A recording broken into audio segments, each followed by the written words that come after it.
When I was a kid, I always wanted to be an astronaut.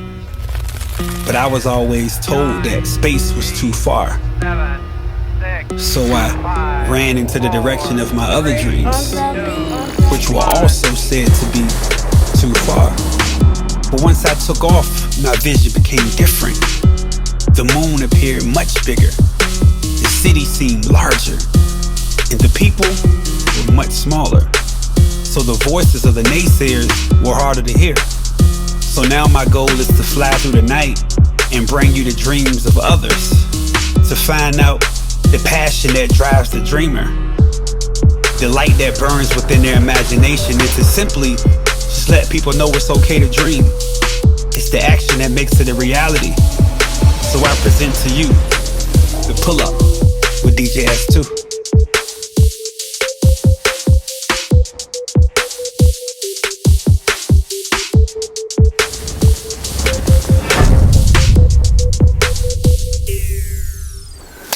What's happening, everybody? It's DJ S2. Welcome to the Pull Up.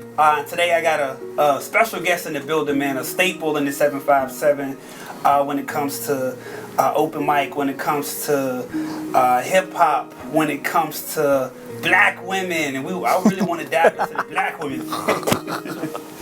But I got none other than the creator of C.I.P.H.E.R Tuesday, Mr. Q5 in the building. What up, though? What's good with you, man? I'm chilling. Man, everything's everything, man. Isn't it? Likewise, definitely. 2020 was a terrible year. Yeah. For us all. Yeah. You have not had one of the longest running open mics, most successful open mics as far as poetry goes in the 757. Let's talk C.I.P.H.E.R Tuesdays real quick. How did things originate with C.I.P.H.E.R Tuesday? Man, it's a rich history with open mics in the 757. I currently have like one of the longest running, but it's not the longest running. The venue has been around definitely longer than us.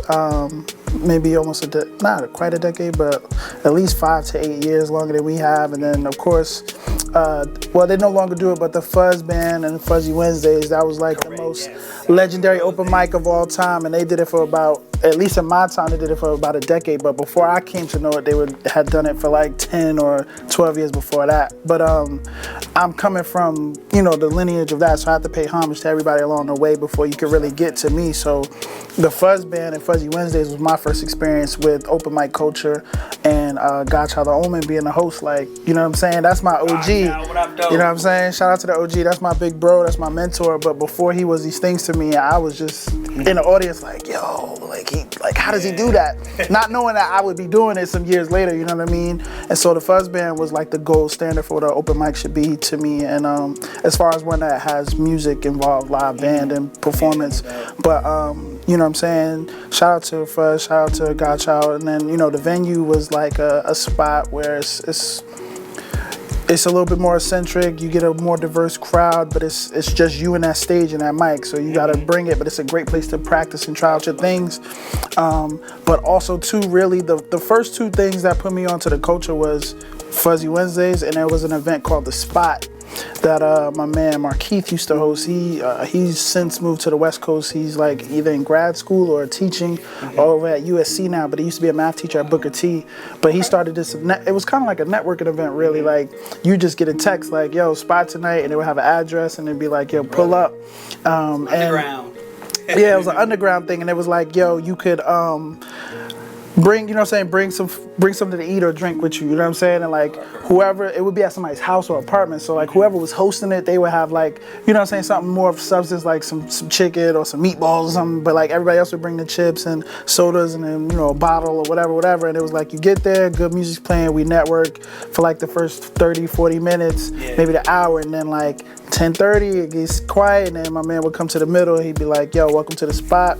It's acronyms for showing people our talent, you know what I'm saying? And we here to share, and it was like, yo, your living room space becomes the stage, and there was no sign up list. It's like, you just get up and do your thing. And so that was really my first, like, when I met the people from there, these people have now become like my friends in 2009, early 2010. And so in meeting them, they opened me up to the culture because it was like, yo, we do this here in people's cribs or whatever, but yo, there's actual open mics, and it was like I found where I belonged because I didn't club, I still don't, I don't club or anything like that. So like being exposed to the culture was like, yo, I found where I belong. This is home.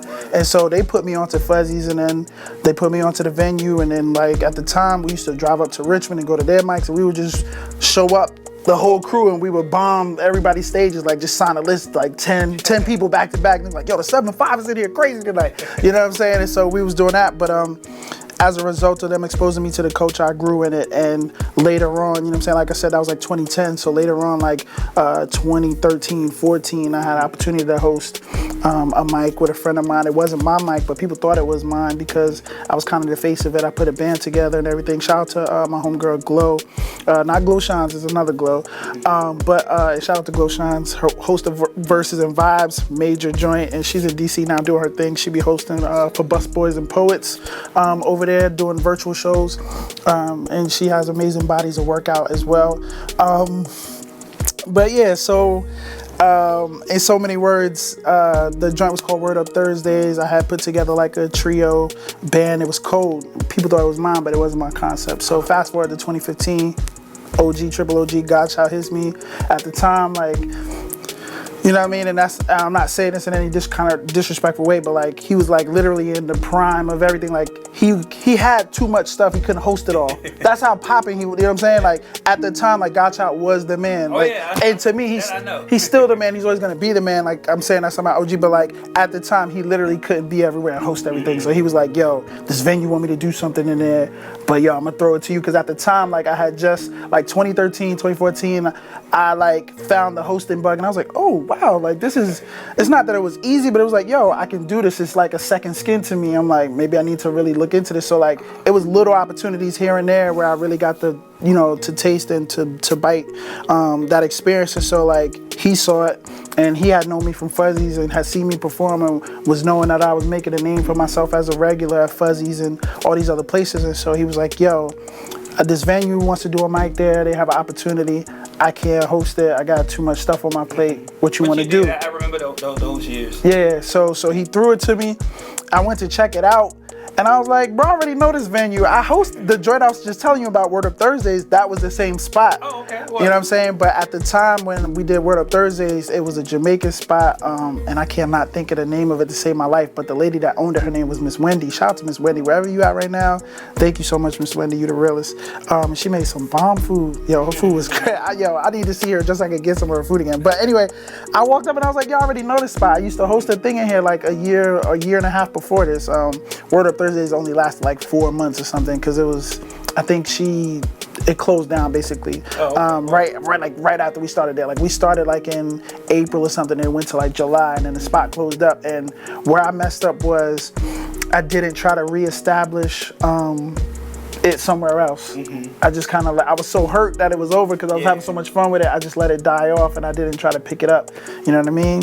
But I guess that happened for that reason, because else I might have still been doing it right now. But because that fell off, Godchild comes, he's like, yo, I got the spot. I go to the spot, it's under new ownership. It's another Jamaican guy, but he's not doing Jamaican food per se. He's doing like, I don't know what kind of cuisine you want to call it, American cuisine, whatever, I don't know. But it's a new spot, and he literally just, it was called 5018. He just named it after the address, because the address was 5018 East Princess Inn. And so he threw me the look, and I was like, yo, I gotta come up with a concept, you know what I'm saying? Like, cause I've always been big on that, like, yo, like, build it around something. And so I was trying out different names that wasn't sticking, and then I just was thinking like, yo, I'm an MC, like, C.I.P.H.E.R, you know what I'm saying? And then like I came up with the acronym, and the acronym was Create, Inspire, Purge, Hang Out, Express Yourself, Rejuvenate. And so I'm like, yo, C.I.P.H.E.R, and I'm like, all right. And it's like, I'm Q5, so I'm thinking like, at the time, he's hitting me like, this is like in April or whatever, so I'm like, all right, let's start it in May, so I have time to promote it. So the first Tuesday in May was May 5th, so I'm like, you know what I'm saying? Like, yo, everything was lining up, like the stars were aligning for this to happen. You feel me? So all for the project.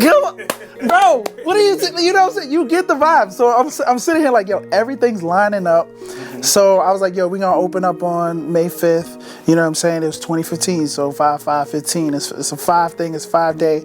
I'm feeling good. I'm looking for a band. I can't find anybody. I know musicians out the wazoo, but I can't. Everybody's either not available or they play in church or they Bible studies on Tuesday night, something. I couldn't find anybody. Cats point me in the direction of Zach Lee. Shout out to Zach Lee, Zach Hines actually. But he had a jazz band, like a progressive jazz band called Fortresses. And what's wild is I would have met him a year prior because at the time when I started C.I.P.H.E.R, I was roommates with 2 artists, like painters. Oh, okay. And they literally turned the crib. We lived in Ghent. We had like a loft apartment or something. I don't know. I was just a roommate there, but like they had an ill apartment and they turned it into a gallery and did a gallery in the crib. And his band was the band. Oh, but I lived there at the time. But that particular summer, I went to go work in the Bronx. Oh, okay. My man was running summer camps and stuff, large summer camp in the Bronx.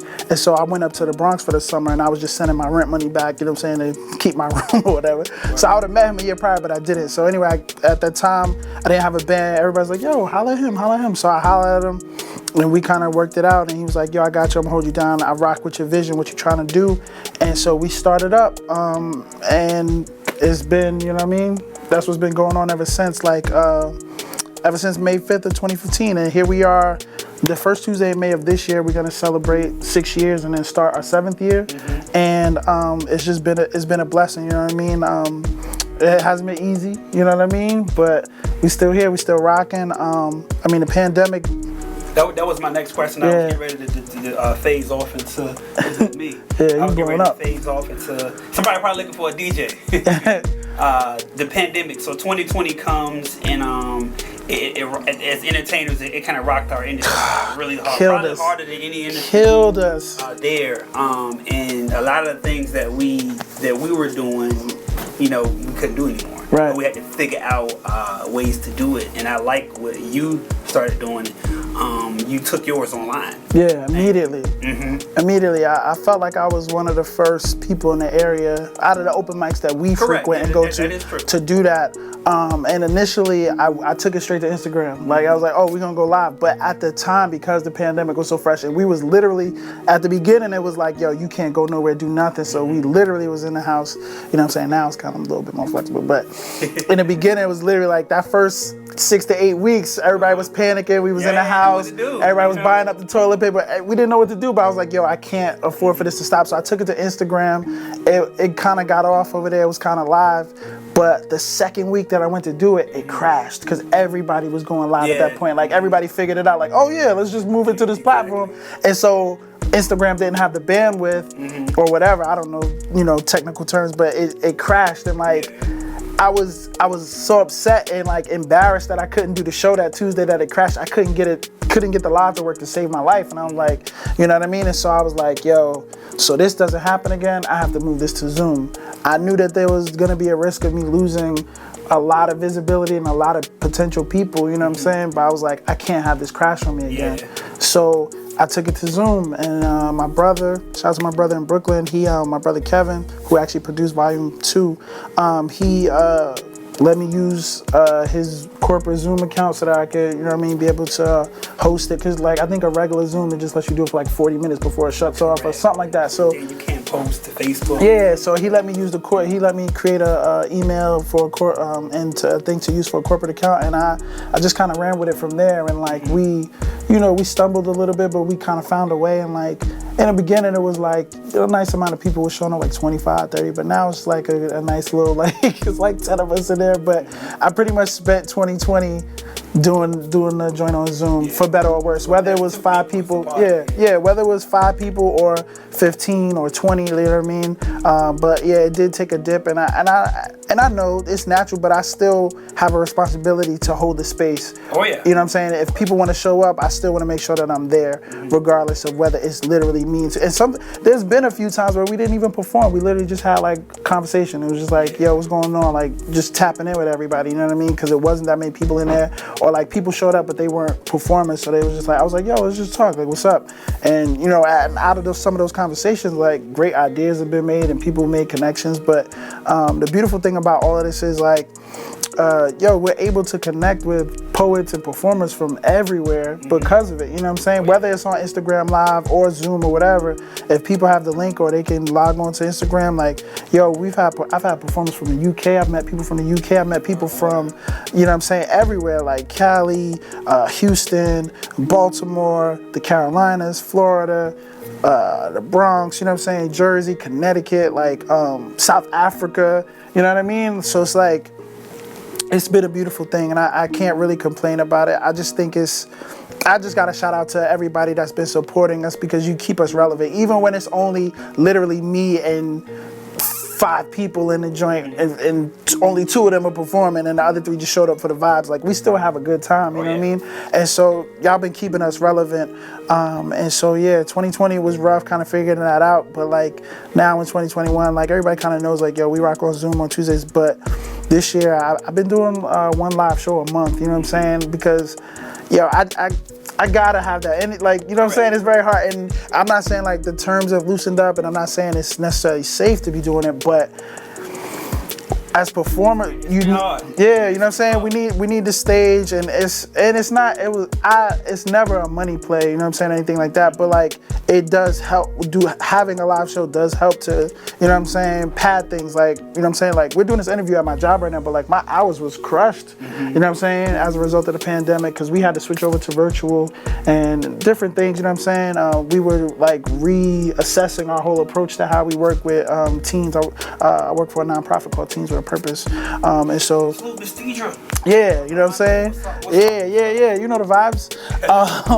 She's in the office right now, working on some stuff. But yeah, so we had to like really reassess our whole approach to like our after school programs and everything, and like redo everything. But like literally when the pandemic happened, they instantly went virtual. Like it was a tough transition, but we couldn't afford to like leave these kids hanging, and so, you know what I mean. But as a result of some of that, like hours was shut down, and so like, you know, in the beginning of the Zooms, I was like, hey, make a donation. Like, I've never been one to press people. Like, even when we were doing the live shows, I was like, yo, it's $5. And really, that was a steal. It is a steal. Like, I'm basically giving you the show for free, because the amount of talent that comes in there. Then I had vendors in there. You know what I'm saying? I had poets, singers, comedians, musicians, live painting, all of this. And for $5, like, I was giving it away. And I was letting people vend for free. Like, this, for the first 5 years, I was letting people vend and sell their things. I never asked them for a dime, and I believe that's why the show was blessed, and that's why it's been able to last this long. But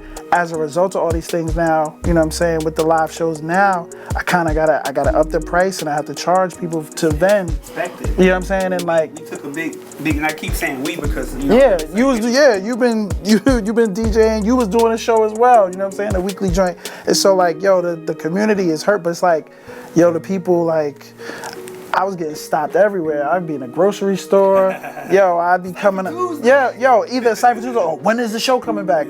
Bro, it's a pandemic. Like, what you want from me? Like, I don't feel comfortable like having y'all out. But like, like when this year hit, I was like, what really tested the waters was that like, the last year I did a show before Christmas. It was literally called the C.I.P.H.E.R before Christmas. Like that week, Christmas landed on whatever day it landed on. So the Tuesday prior to it, we did one, and I did it at Charm Lounge as opposed to the venue we were at, and it was a success. And so this year, my man hit me up and was like, "Yo, you need to do another. You need to do one for this year. Like it's a thing now."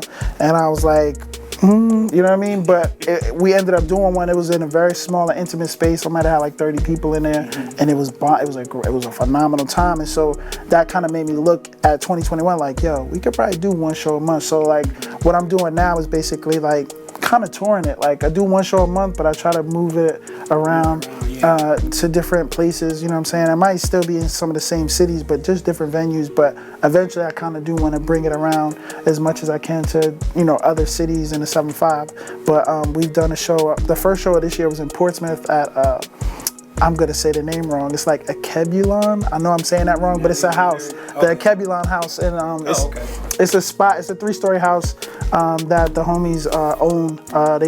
They purchased, but they're using it. They live in there, but they're using it to rent out to creatives and to throw events. And so we did the first one there, and it was legit. So shout out to Apollo. my man Apollo and Shorty. They're a couple that own the house. They do events in there. But also shout out to Tsunami, the People Place over in Norfolk, because that was the place where we did the show in December, the Christmas show. And it's crazy because I was able to link both of them up to meet, because they're kind of doing the same thing. Both spaces are making themselves available to creators to rent and to do events in. Like, you could do like either place, like photo shoots, parties, baby showers, anything, you know what I'm saying? Like, the spaces are able to transform for your needs. And so shout out to both of those places for providing me a space to bring people. But I also look at it as a chance to give back and also empower, because you know, both of those spaces were brand new. And so me bringing my shows there increases their visibility. Also, it shows to other creatives like, hey, this space is available. So now stuff is rolling for, you know what I'm saying, Tsunami, or somebody that might have came to the house in Portsmouth might have seen the show and been like, oh, can I rent this space to do XYZ? So while we're on that real quick. And they're both black-owned businesses, by the way. Oh, salute. Yeah, I'm definitely trying to, you know what I'm saying? It's Black History Month. I'm trying to put the dollar back in the community. Just wanted to ask a quick question, because we are in Virginia and we have this little stigma here. But how you feel when you do something somewhere at a venue, and then a week later or a month later you see that another artist is doing something at the same venue? Do you be like, oh, they're copying me, or like you said? No, like, you mean like it's like a similar thing, or like or just in general? Yeah, like, just in general. I mean, I don't have any ownership over venues. If anything, like I said, like, and definitely with those two spaces I just mentioned, I want more people to rent them out and to be a part of it. The whole thing of it was, yo, let me bring this here because my C.I.P.H.E.R brand is already established. You know what I'm saying? We've been doing this for 5 years, every Tuesday. Like, in the 5 years, it's literally been less than the 10 fingers that I have times that or 10, maybe at the max 10 times that we didn't do it, and it wasn't our fault. It was either it landed on some sort of major holiday. Like, there was even one year we did it on the 4th of July. Not a lot of people showed up, but we still did it, you know what I'm saying? But like, if it lands on like Christmas or something, yeah, we're not gonna do it, you know what I'm saying? But we've done it rain, snow, sleet, hail, so it's like, I'm established, so like, if your spot is just opening up and it could hold us, I want to do my thing there so that people could come and see it. And if you have product or services that you sell, I want people to see it and to know you so that we could connect and build. Word. Like, that's the whole point. So me doing it at Tsunami, now, you know what I'm saying, I have a friend that did his album release there just recently. Shout out to Wilkes. He released a project called 1234, like the time, 1, 2, 3, 4, and that joint is fire. He did his album release there because he's my drummer in the band, and so he released a project of his own work.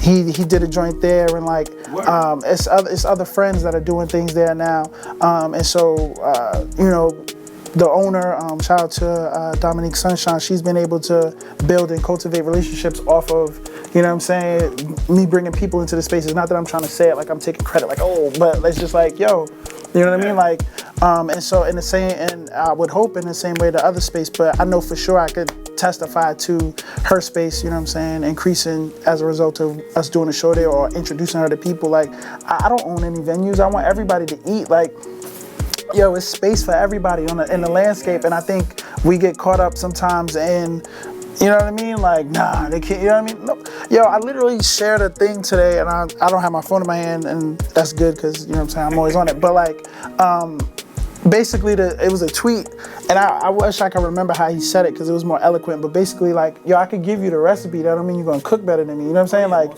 you know what I'm saying? Like, I could tell you I could tell you what I do, how I do it, but you can't do it like me. You know what I'm saying? And I can't do it like you. You know what I'm saying? Like you an MC, you a DJ. I don't DJ, but like, I'm an MC, you're an MC, and we both can spit, but I can't rap like you, you can't rap like me. I'm not gonna perform like you, you're not gonna perform like me. You know what I'm saying? Black women pulling up and yo, chill out.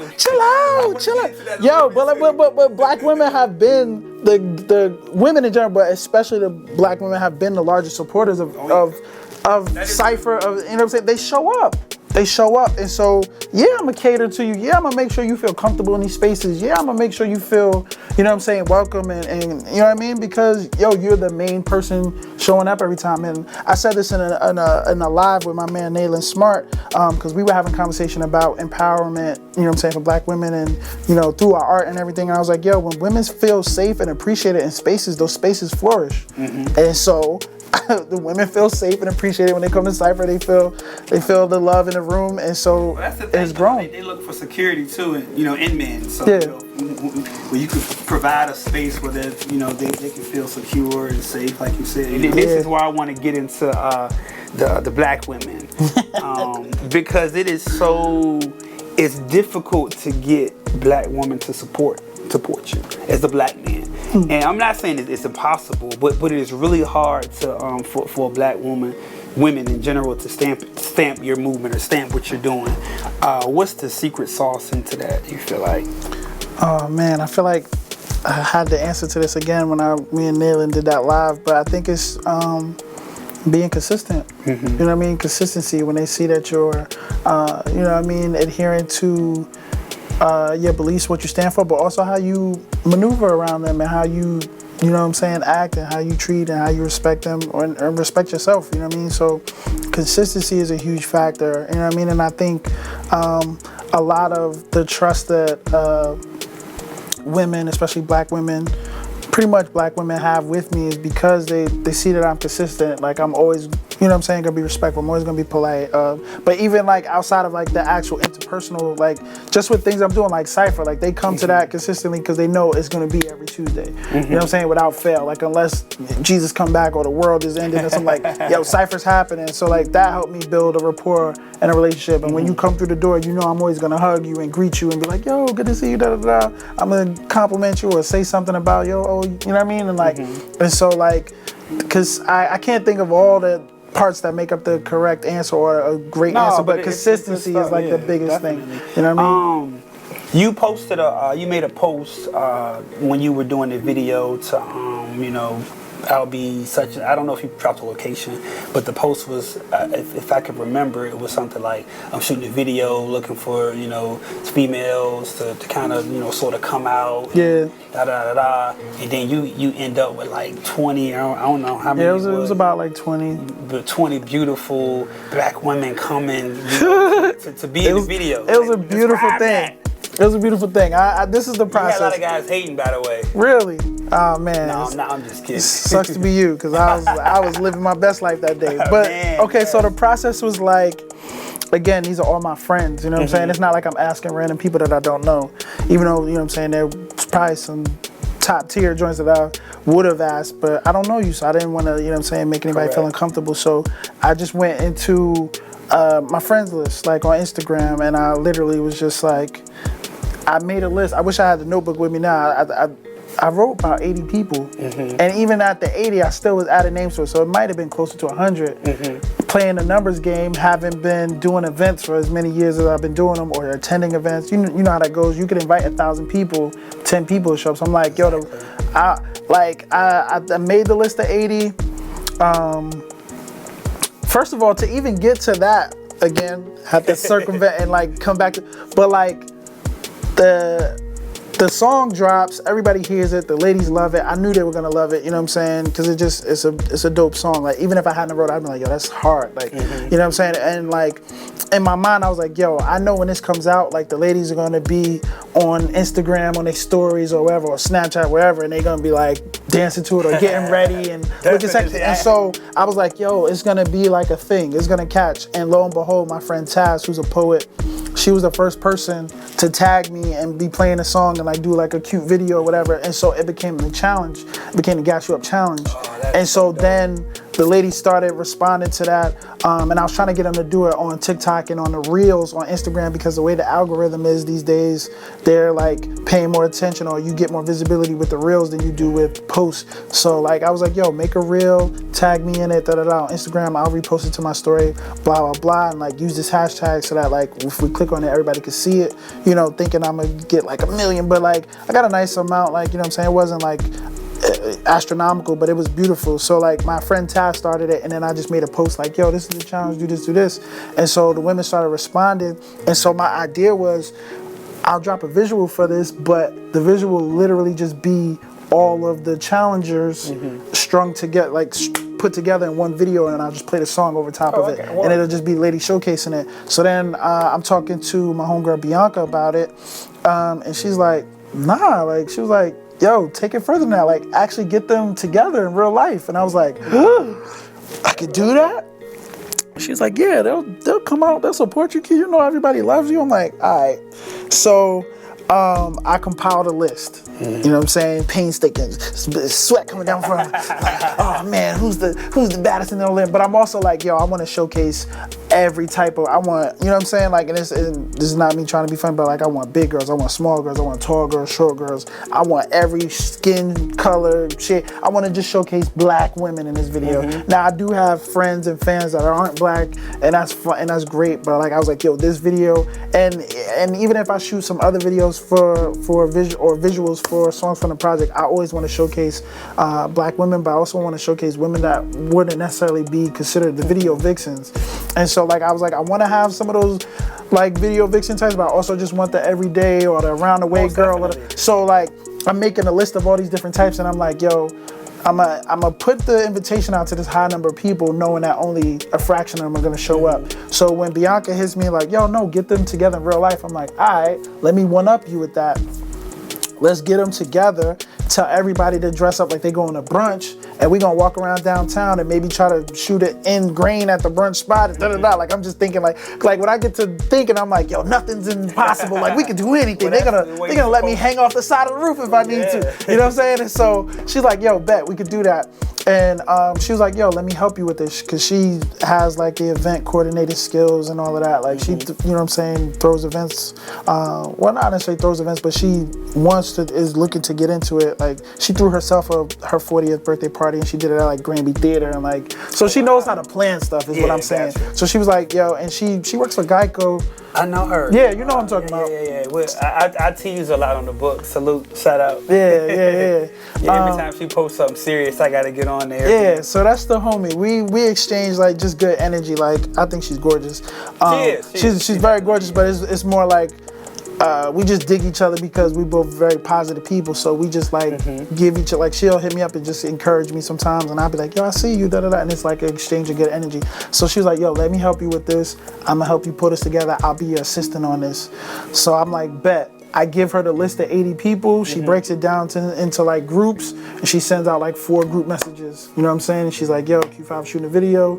He would love for you to be in it. This is the time, location, and place. And she's like, yo, do you want me to tell you who's showing up?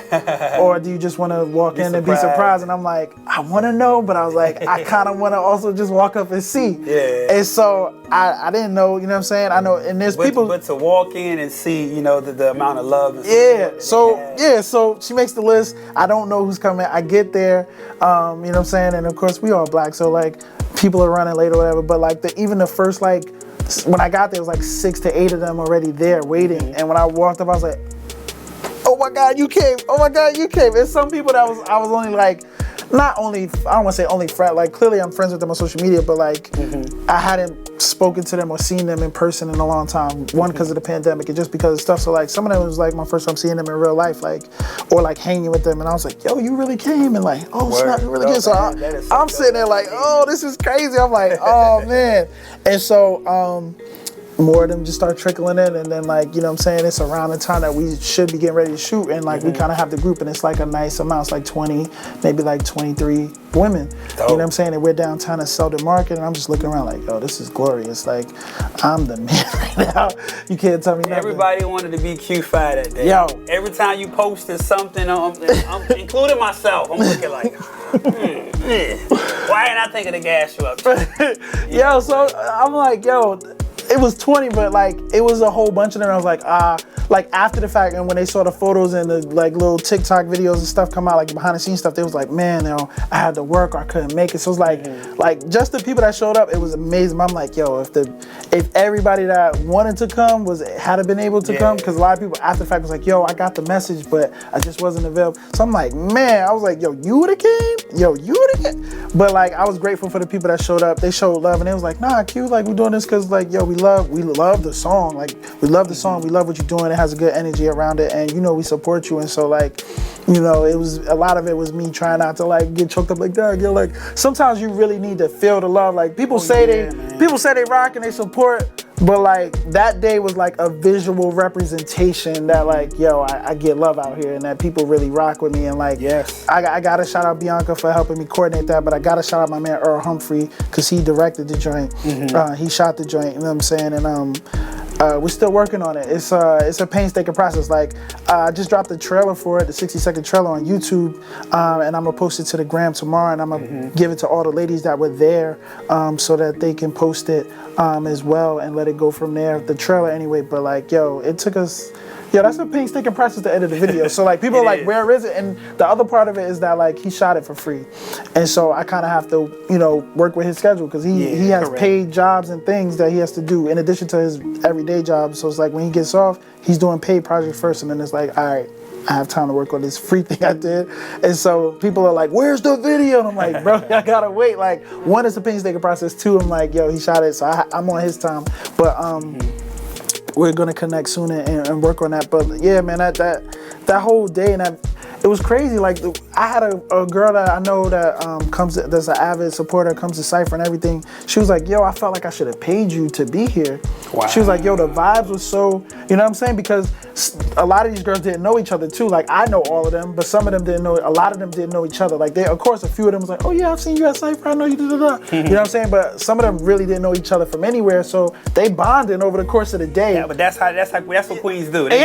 When queens link up, you know what I'm saying? So, yo, by the end of it, everybody's exchanging information, social media, and they're like, girl, we gonna go out to the and I'm like, yes. You're probably actually really getting up too. You know what I'm saying? And no, they really are. And like, I'm seeing it because even now when I'm on social media, like they all liking each other's pictures and commenting like, girl, dude, you better do it.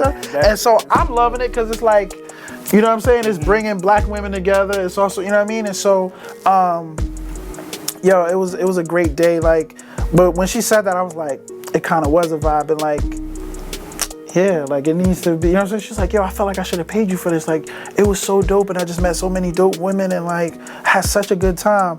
And then another girl was like, yo, if you would have fed us, I would have stayed all day. That was like the one thing. Because like we had two major locations and like in between, like moving from one location to the next, I lost like quite a few of them because they was hungry. They was like, yo, I gotta go eat. Because it was like from 10, we shot from like 10 to like 5 or something like that. So yeah, they was out for the whole day. So I respect it. But I was like, the next time I need to figure out a way to get this catered for the low or like be able to buy everybody something to eat or something, or you know what I mean? And I'm sure I could work that out. Like the network of people that rock with me, I've always supported in ways that go beyond just, you know what I'm saying? Absolutely. Like, and I know if I was like, yo, I'm shooting a video, I need somebody to cater this joint, I don't have a lot of bread. Well, I know there's somebody in my network that's like, yo, Q, I'll handle it. I just believe it. I know it because I know just great people like that, but I just know, like, you know what I mean? I'm sure. And so like that was the one missing thing, but like, yo, she said, yo, I felt like I should have paid you for this. I was like, word? But it was a beautiful day, man, and like, they looked amazing, and yeah, when the photos came out, I was just like, just being there and actually living it was crazy. And then like, there's a part of the video, I got some of my guys, my fellas to come through, my dudes. So it was like 4 or 5 other guys, and they pulled up and they was like, yo, Q. And I'm like, yeah, bro, yeah, you see it, like, but they was happy to be there, basically, is what I'm saying. Dope. And it was a great day, man. It literally felt like when we took like a big group picture. It's a jazz photo called A Great Day in Harlem. I don't know if you know what I'm talking about. It's like it was taken in like the 1920s or 30s, like in front of like this like on a stoop in front of a apartment building in Harlem or a brownstone or something. And it's literally like the greatest jazz musicians of that time. So it's like literally like 60 people in this photo all standing on this stoop and on the sidewalk in front of this brownstone. And like I took the picture and I was like surrounded by all these women. I was like, this feels like the Great Day in Harlem, but it's like a great day in Norfolk, like, you know what I'm saying? It's definitely a historic moment, you know, for our hip hop community, man, because it's like I said, it's an amazing song. It means a lot, and then also, like, I was raised by a black woman. You know, right, we all, yeah. You were too. And when you listen to the lyrics of the song, it's like you're describing. I think you're talking about a black woman. Oh yeah, for sure. You know what I mean? For sure. That's what I get from it. That's why, like, when the project is short, it's showing about maybe 15, 20 minutes long. Tops, yeah. But it took us about 10 to 15 minutes to get past that song. You know what I'm saying? Wow, blessings. I forget where we were going, but it was a nice little ride, and then, you know, she just kept putting on repeat. Well, she took it back the first time. My wife, she took it back the first time. And then, you know, she took it back again. And then the next 2 times I took it back, okay? Oh, I'm man. listening, and I'm just like, I mean, it's a groove. Yeah, it's a group. Yo, my brother really like that. Yo, he put his foot in that beat. He really did. I ain't even gonna hold you. Like, that one is the cleanest joint on there, and it just sounds like it's already radio ready. Like, when I heard it, I was like, oh, you really gonna do this? Clean. You really gonna do this to me, bro? But it also took me the longest to write. I couldn't grasp what I was gonna talk about at first, and then I kind of came up with that the opening line: 1,000 comments on a picture about her body, but nobody talks about how she shines. And so it gave me like let's go on the social media flow, because like you saw the women that were in the video and the pictures. Like, a lot of these women are my friends, and I'm also an admirer of them too. Like, I'm friends with them, but they're sexy, they're beautiful women. And so like I always see it like cats is like, yo, your body crazy, this is phenomenal, but nobody's talking about all these other things. Like, yo, it's, you know what I'm saying, like the time she took to get ready just to take that photo, or like how she made sure the background was clean, and like it's things I'm saying in that verse that's literally things that are inspired by actual real people that were at the video shoot, and and like, you know what I'm saying, particular friends of mine. It's like, I was like, yo, that line that was inspired by you. Like, I literally pulled that from a picture I saw of you, and I wrote, you know what I'm saying, like the joint when I was like, even got her plants watered in, looking right. I was gonna ask about that, cause I had a homegirl who took a bomb picture, beautiful picture, and like she had her plants in the background. She paints, so she had her artwork on the wall, and other artwork, so, and I was like, I was thinking that was metaphorical or something dealing with the body. Nah, literally. I was gonna ask about that. Literally, literally, like, you know what I'm saying, like. Yo, women be putting a lot of thought into these things, and I don't think it gets appreciated. Everybody just looks at the body, or, you know what I'm saying, focuses on the physical, and like, yo, you really got to take into account, like guys will take a picture and not think like, oh, this computer's behind me, or this, we don't care. We're like, but like a woman will really be like, yo, all right, like, yo, this wall is blue. I need to make sure, you know what I'm saying? This wall is blue. I need to make sure my outfit is coordinated with the wall, or something, you know what I'm saying? Like, and it matches up, or like, you know what I'm saying? And so like, I'm seeing these things. And so once I started thinking about it from that point, like, oh, let me talk about the social media element of it and show appreciation for it, flowed after that. But it really took it. I was listening to the beat for about 15 minutes before I got that first opening, the first couple of lines. But once it came to me, then I was like, I got it. And when I got to the end of the verse, then like, the gas you up kind of came. But like, I rewrote that I didn't rewrite it, but like, I was trying to figure out like, cause even like the end of it, and I was like, I want you in my life now, I want you in my life now. Like, I had like different endings. I had like 4 different endings. It was like, one was like, I'm trying to change my lifestyle, I want you in my life now. It was like different versions, and my boy was just like, yo, it's too much. Just say I want you in my life and then repeat yourself. And I was like, I don't really like that, but I trusted him, I rocked with it. And then, you know, the second verse is like talking about the DMs, because I know a lot of girls. Like, I literally had a friend, my homegirl Gabrielle, who's in a dope relationship now, been in a relationship for a minute, but like, it was one day I was hanging with her, and she literally was just going like this. And it was just all the DMs? Dudes just that was like, yo, hey, what's up? You know what I'm saying? And she's not responding to them. You know what I'm saying? And so like, I was really proud of that second verse just because of the way I opened up the phone. It was like 1,000 messages in her DMs wanting to be friends, bunch of what you doing this weekend. I guess it depends. You know what I mean? And so like, like just attacking it from that element, but also trying to put in there like, yo, like, I see you, I appreciate you, I hear you. You know what I'm saying? And like, I'm not just trying to, you know what I'm saying, be typical and be like, yo, you know what I mean? Like, your body crazy, like, I want you. You know what I'm saying? It's like, yo, I genuinely want to make a connection with you and be like, you know what I'm saying? So I'm hoping that you see this, you know what I'm saying? Because I just want to gas you up, you know what I'm saying? I just want to show love, you know what I mean? And so, it just became, you know what I mean? The song became what it was. And like, when I finished it, I walked away from it, I was like, yeah, that's a classic, man. It's a classic. Anytime you have, it's almost kind of like, it's not like it don't have the same essence as Dear Mama, but the way that the women, you know, gravitated to that song is kind of like the same vibe with this one.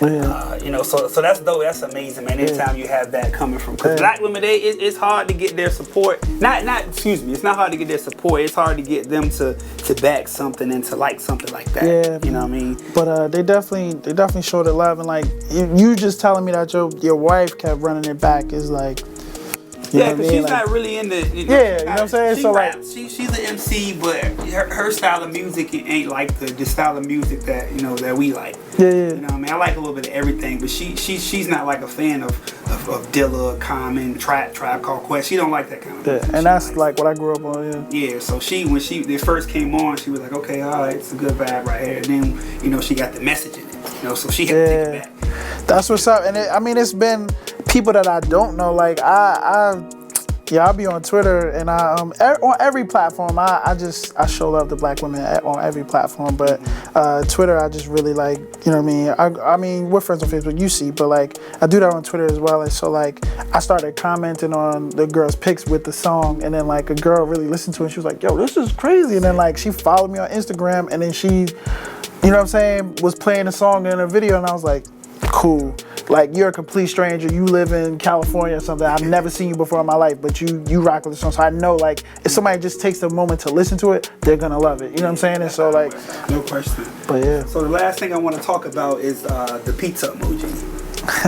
And I know you post a lot about pizza, and I see your friends teasing you about pizza. So is that like your favorite food? Oh yeah, pizza is definitely the move. It's so funny. I'm wearing the Community Love hoodie, but I have a collaboration t-shirt, and I have a hoodie version of the t-shirt with Community Love. Shout out to Community Love Norfolk. I should have worn that today. I wasn't even thinking about that. And it's pink too, this is wild. So we'd have both been sitting here in pink. See, I want pink because I know the ladies gonna watch Get out of here. I'm not even that cool. Get out of here. We love the ladies, but the pizza thing is really just, it stems from one, I really do love pizza. Like, I don't know, it's like a comfort food. It's whatever. I just love pizza. And so how the pizza emoji thing came about was, I kind of got tired of, you know what I'm saying, when I look at my beautiful friends or just women I'm attracted to that aren't my friends, like leaving a heart eye emoji on there, you know, as a comment, like, because that's so common, like everybody does that. Correct. So I was like, yo, I love pizza so much, I'm making the pizza emoji the new heart eyes. And that's what I did. I posted a status. I was like, yo, if you see me comment with a pizza emoji, it means this. You know what I'm saying? I said it on Facebook, and then I was hesitant to do it because I was like, they're not really going to get it. It's not going to catch on. And I started doing it, and my friends that saw the status, they was like, okay, I see it. And they was rocking with it. But then some people were like, yo, what is that? And then it was like, it's a conversation starter. They were like, what is that? And then I'm like, oh, this is me paying you the highest possible compliment I could give you because I love pizza. So me putting a pizza emoji under your joint is saying, yo, I see you, I hear you, I appreciate you, like, I like what I'm seeing, I love what you're doing, like, it's a high compliment. And then when I explain it to them, they're like, oh, and I'm like, and they're like, yeah, it's different. I'm like, yeah, I know. You know what I'm saying? So it becomes that, and it's been a beautiful thing, you know what I'm saying? Like, I got other people doing it now, and then other people are doing it in their own way, like they're using their own food emoji now, like, you know what I'm saying? Like, I got a girl that she comments on my stuff now, and she'll put a mango. It's another girl's like, yo, don't comment on mine with the pizza. She's like, use the chicken emoji, like the chicken wing or whatever, not the actual animal, like the chicken, like with the bone, you know what I'm saying? Or like, it's a girl that like eats ramen all the time, so like, you know what I'm saying, I use ramen dress on hers now, you know what I'm saying, but I'll put the pizza in a ramen, so it's like a me and you thing. It's like levels to it that I can't really explain, but the gist of it is that like it's like an appreciation, like, yo, it's a high compliment. And so now I got other people using it. They either use the pizza emoji or they use their own food emoji or something. Like, it's a friend of mine that she uses corn. She really likes corn, and I thought she was calling me corny when she did it on my picture. She's like, nah, it's like your thing, but I like, yeah, that's what I'm thinking. I'm like, yo, you trying to call me a corn boss? She's like, nah, I really like corn, so this is my version of it. So people have their own versions now, and it's just taking off. But like the it's not even a bad thing, but the funny side of it is that like people will be like, oh, I saw you comment on her post and you put 4, and then like you only put 1 on mine. Or like if I do like a bunch of them, they'll be like, oh, that's 8. You gave her a whole pizza, and I'm like, yo, it doesn't matter the amount. Sometimes I just put a bunch because, right, so sometimes I just really put a bunch because if I write a sentence and I put it under it, I want it to be the same length as the sentence. Like, I'm big on how things look visually. And so I'm like, y'all only use that many just to, I didn't know you was gonna count it and be like, oh, you gave me a whole pizza. Like, You get a personal. you know what I'm saying? Like, right. And so now, yo, and that's the new joint. Now I'll be like, yo, that, like, or I'll be like, yo, this is double XL. My favorite pizza is barbecue chicken. So I'll be like, yo, this is double XL barbecue chicken pizza energy right now. You know what I'm saying? And now, like, I was talking to my homegirl the other day, she kind of gave me one, and I was like, now the other joint is, yo, this is personal pan pizza energy. And like, you know what I'm saying? So people know, like, you know what I mean? It's a thing. Like, I am pizza, bro. Like, yo, you know what I'm saying? Like, it's dope. I feel like, I don't know what it is, but like, when I say stuff or start stuff, sometimes like people really be gravitating towards it, and so that's how the collab. It's a good thing. Yeah, it's a beautiful thing. Like, and so that's how the collab with Community Love ended up coming about. I was supposed to host that opening. You know what I'm saying? They ended up rescheduling it for March, but I was telling the owner the story about the pizza emoji thing, and he was like, "Yo, we need to do a T-shirt." And you know what I'm saying? The first joint we made is like pink like your shirt, and it says, "I want a piece of you," but the word pizza, and then it says a slice of love, and it has two slices on it, but it's like up and down like this, so like VA kind of almost like, sweet. and then it says Community Love on both sides, and so that's available at their store right now. It's only been out for a week, but I think we sold a nice little amount, like maybe like 10 or 20 of them, or getting close to it anyway. But it takes time, but people are buying them, but it's cool, man. Like, no question, man. Well, you know, thanks for chopping it up with me today. oh yeah, thank you for having me, man. You know, let everybody know how to find you. Yeah. It's so much. Nah, I'm just playing. Basically on all. Let me make sure I'm looking at the camera right now. But I use Twitter and Instagram the most, but the YouTube, Twitter, and the Instagram is Q5TV. That's Q, the number 5 TV. It's all one word. And then Q5TV. You can follow us on Instagram as well for the C.I.P.H.E.R. Tuesdays page. That's C.I.P.H.E.R. Tuesdays, C.I.P.H.E.R.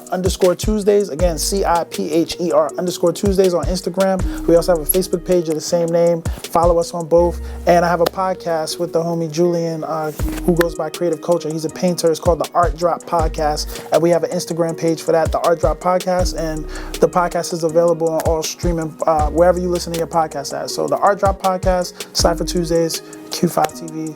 It's everywhere you can find me. I would love to connect with you. Let's get it. All right, ladies and gentlemen, this has been Q5, and I am DJ S2, and this is a Pull Up. So keep your eyes open. You might not never know when I pull up on you.